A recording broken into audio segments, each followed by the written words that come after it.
Corra a sua corrida, lute sua batalha, cumpra a sua jornada. Você tem uma missão, você tem uma batalha, você tem uma jornada, você tem uma corrida, então vamos lá. Corra, vá atrás, faça, cumpra. Deus tem propósitos, missões para mim e para você. E nossas missões são diferentes, mas todas elas dependem da nossa fé em Deus. Temos que crer nesse Deus que nos comissiona, nesse Deus que nos envia, nesse Deus que nos sustenta. Nós estamos lendo na nossa porção do Novo Testamento, seguindo a sequência da Bíblia 365, a carta aos Hebreus. Ontem nós vimos o capítulo 11, aquela galeria que a gente fala, né, de heróis da fé, os homens que tiveram fé. Já vimos por 3 dias essa questão da fé. E hoje vemos alguns personagens que o autor fala assim, olha, não dá tempo de falar de todo mundo. Então o que eu iria dizer de Gideão, Baraque, Sansão, Jefté, Davi, Samuel e os profetas? Essas pessoas demonstraram fé. Sobre cada um deles dá para falar muitas coisas. E cada um deles demonstrou a fé enfrentando um inimigo diferente. Não é todo mundo aqui que enfrentou gigantes. Então, a nossa busca não deveria ser assim, como enfrentar os gigantes, ou como fechar a boca dos leões, né? Ou como derrubar o templo sobre seus inimigos, né? Um homem-bomba aqui, o Sansão, né? Como vencer batalhas, né? Como unificar reinos. Não é essa a chave do negócio. E nós geralmente pegamos essas histórias e ficamos tentando descobrir como fazer estas coisas. A questão não é derrubar gigante, ou fechar a boca do leão, ou vencer inimigos, né? Como vencer um grande exército com pouquinhos homens. É a questão de Gideão. Bom, a questão é como confiar em Deus. Porque a marca comum de todos esses homens aqui, o que está sendo dito é que eles tiveram fé. E não foi pela estratégia. Não adianta nada pegar a estratégia de Davi, pegar a estratégia de Sansão, pegar a estratégia de Daniel, pegar a estratégia de Jefté. Não adianta nada. A questão é como confiar em Deus como eles confiaram. Porque eles só obtiveram as vitórias que obtiveram porque confiaram em Deus. O texto diz aqui que a fraqueza deles foi transformada em força, no versículo 34. Eles não eram fortes. O que você devia buscar é quem é que transforma a fraqueza deles em força. Porque existe um Deus comum aqui a todos eles, em quem eles creem, eles têm fé em Deus. E esse Deus transforma a fraqueza deles em força e dá a vitória. Eles acreditam em Deus, eles têm fé, convicção em Deus. Essas pessoas aqui tiveram vitórias, mas também sofreram. Os profetas de Deus continuaram crendo em Deus quando sofriam. Eles foram torturados, recusando-se a ser libertos, depositaram a sua esperança na ressurreição para uma vida melhor, versículo 35 a 36. Alguns foram alvos de zombaria, açoites, outros acorrentados em prisões. Alguns morreram apedrejados, outros foram cerrados ao meio, outros ainda mortos à espada. Alguns andavam vestidos com peles de ovelha e cabra, necessitados, afligidos e maltratados. Essas pessoas, será que sofreram assim porque estavam distantes de Deus? Não. Eles confiavam em Deus e tinham a fé em Deus e tiveram várias vitórias. Mas eles não dependiam de nada desse mundo aqui. O mundo não era digno deles. E porque eles amavam a Deus, o mundo os matou. Este mundo não era digno deles. Vagaram por desertos e montes, escondendo-se em cavernas e buracos na terra. Todos eles obtiveram aprovação por causa da sua fé. A fé deles é o que deu para eles a aprovação. Olha que essas pessoas não são medidas pela quantidade de recursos que acumulam, pela quantidade de dinheiro, pela quantidade de coisas que constroem. Não, eles são medidos pela fé. E a fé deles é notável. Todos eles obtiveram aprovação por causa da sua fé. Eles nem alcançaram Jesus Cristo, embora eles acreditassem na salvação de Deus. Mas antes mesmo de Jesus se manifestar, eles acreditavam em Deus. Deus tinha preparado Jesus, mas Jesus não veio na época deles, veio para nós. O capítulo 12 começa assim: olhe para todos eles, eles estão olhando para você. Nós estamos rodeados de uma grande multidão de testemunhas. Esses heróis, olhando para mim e para você, falam o quê?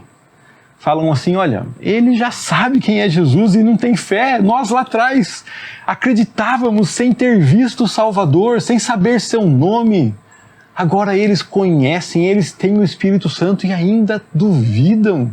Ainda andam ansiosos, ainda andam temerosos, ainda tentam controlar o seu destino, o seu futuro sem confiar em Deus. Olha só para eles, olhando para nós, o que eles falariam, é o que diz o capítulo 12.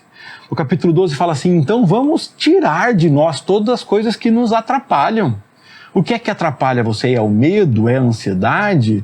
É a falta de recurso? É a dependência dos recursos? O que é que atrapalha você? Então vamos nos livrar de todo o peso que nos torna vagarosos. O que é que te deixa vagaroso, que te impede de crer em Deus, que te impede de caminhar com o Senhor? Se livra dessas coisas. Olha para o Senhor e desenvolva essa fé notável no Senhor. Creia em Deus, em nada mais. Acredite em Deus e espere em Deus e Ele vai suprir todas as coisas. Busque o reino de Deus e a sua justiça. E as outras coisas? Deixe que Ele vai suprir. Então não deixe que essas outras coisas deixem você pesado, devagar. Se livre do peso que nos atrapalha e se livre do pecado. Livremo-nos de todo o peso que nos torna vagarosos e do pecado que nos atrapalha. E corramos com perseverança a corrida que foi posta diante de nós. Tem uma corrida para você, corra ela. Tem uma missão para você, cumpra ela. Tem um trabalho para você, faça ele.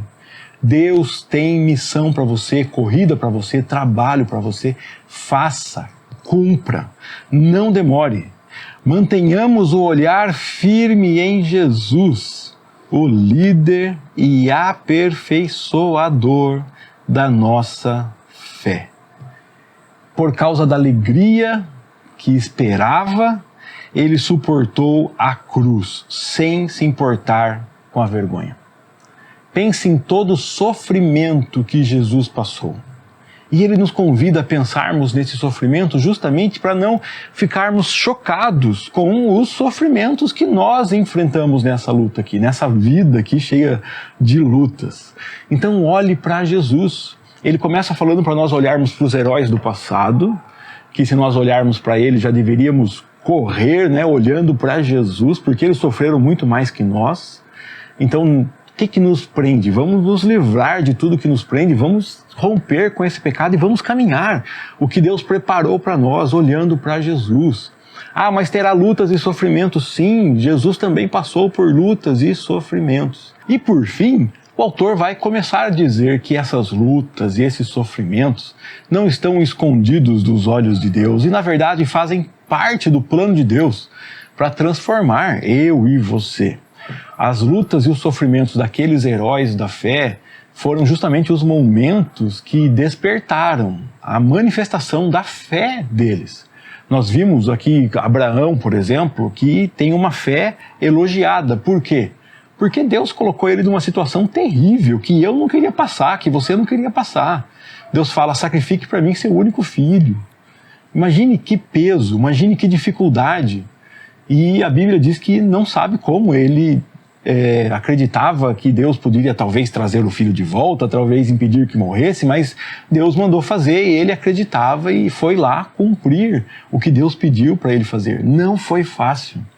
Não foi fácil para Daniel estar lá na cova dos leões, não foi fácil para Davi olhar para os olhos do gigante, não foi fácil para todos esses homens aqui e o quanto eles sofreram. E Jesus sofreu a vergonha da cruz, mas tinha o olho na alegria que estava proposta, da vitória sobre a morte, sobre o pecado.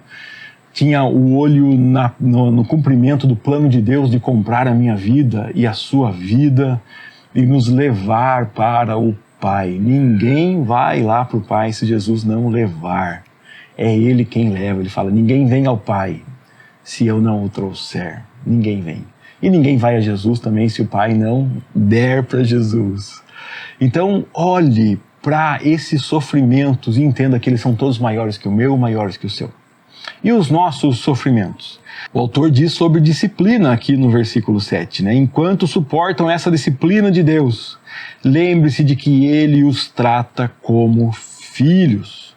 Se Deus não disciplina como faz com todos os seus filhos, se Deus não os disciplina, então significa que vocês não são filhos de verdade, mas são filhos ilegítimos. Se Deus me disciplina, se Deus te disciplina, se Deus traz correções sobre a minha vida, sobre a sua vida, é porque Deus nos ama como filhos. Olha o versículo 10, o meio do versículo 10 ali. A disciplina de Deus é sempre para o nosso bem, a fim de que participemos de sua santidade. Corra a corrida que Deus preparou para você. Cumpra a missão que Deus preparou para você. Não vai ser só de facilidades, não. Haverão dificuldades. As dificuldades aparecerão. Haverá momentos em que você vai falar assim, será que é isso, Deus? Será que o Senhor está vendo? Será que o Senhor está conduzindo? Será que o Senhor está sabendo do que está acontecendo aqui? Guarde isso. A disciplina de Deus é sempre para o nosso bem. Para que Deus nos dá a disciplina? Para que nós participemos da santidade dele. Para que sejamos cada dia menos parecidos com o pecador que sempre fomos e cada dia mais parecidos com o nosso santo Deus e Pai. Que o Senhor te ajude, que o olhar para os heróis do passado e olhar para Cristo faça você se movimentar aí, tirar o peso que te prende, que te deixa lerdo devagar, se afastar do pecado e se agarrar com Jesus, caminhar uma vida de santidade. Quando as dificuldades vierem, fique tranquilo. O nosso Deus disciplina os filhos que Ele ama e isso é sinal de que você é filho e filha de Deus. Que Deus te dê força, que Deus te sustente, que Deus se mostre a você, para que vendo Deus ao seu lado você tenha força para caminhar todas as jornadas que Deus colocar na sua vida. Corra a corrida que está na sua frente. Foi uma bênção ler mais um texto da Bíblia com você e pedindo que Deus nos ajude a correr olhando para Jesus. Eu espero que você possa conhecer Jesus cada dia mais, vê-lo de uma forma cada vez mais clara, segui-lo cada vez mais de perto. E é por isso que eu convido você para ler a Bíblia comigo todos os dias. Se você não conhece a Bíblia 365, procura ela aí na internet, que é um recurso muito bom que nos ajuda a ler a Bíblia. E todos os dias eu estou aqui compartilhando com você um dos textos que nós lemos na Bíblia 365. Se Deus quiser, faremos isso até fechar o ano, lendo os 365 dias propostos, onde nós teremos finalizado a leitura do Antigo Testamento, do Novo Testamento, de Salmo 2 vezes e do livro de Provérbios também. Então, até o nosso próximo vídeo, se Deus quiser. Se você entende que essa mensagem pode ajudar outras pessoas a olharem para Jesus e correr a carreira que está determinada para elas, que Jesus colocou à frente delas, então compartilhe esse vídeo com as pessoas que você conhece e antes de ir embora, deixe um like no vídeo, verifica se está inscrito no canal e até a nossa próxima meditação, se Deus quiser.